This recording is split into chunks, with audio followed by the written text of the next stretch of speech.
moving to community, because you said that was one of the reasons why you launched the show. And I know you have a Facebook group as well, which the link will be in the show notes as well for the listener right now. How do you intentionally build a community through your podcast? Yeah. So we invite people from our group to, discuss the podcast in our Facebook group, from the podcast, we have them discuss in the group, which is a great way. And then, we always have people share it and leave reviews, which we know helps increase, all our listeners.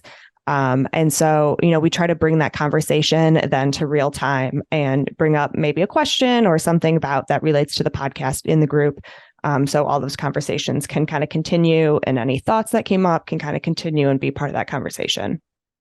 And do you try to monetize with a community, or let's just say I'm a listener and I don't yet have a community. Maybe I don't have the podcast yet either, but finding a way to be successful through my business, through my podcast, through my community is something that anyone would probably be asking themselves.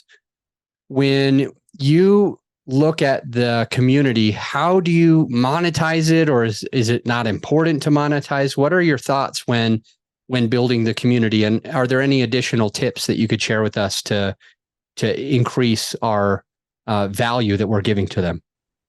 Yeah. So the way our model works is we're not using our group as a revenue stream. We really wanted that to almost be like a free, safe space to ask questions about finances and not be pushed to product. So we are keeping clear of that.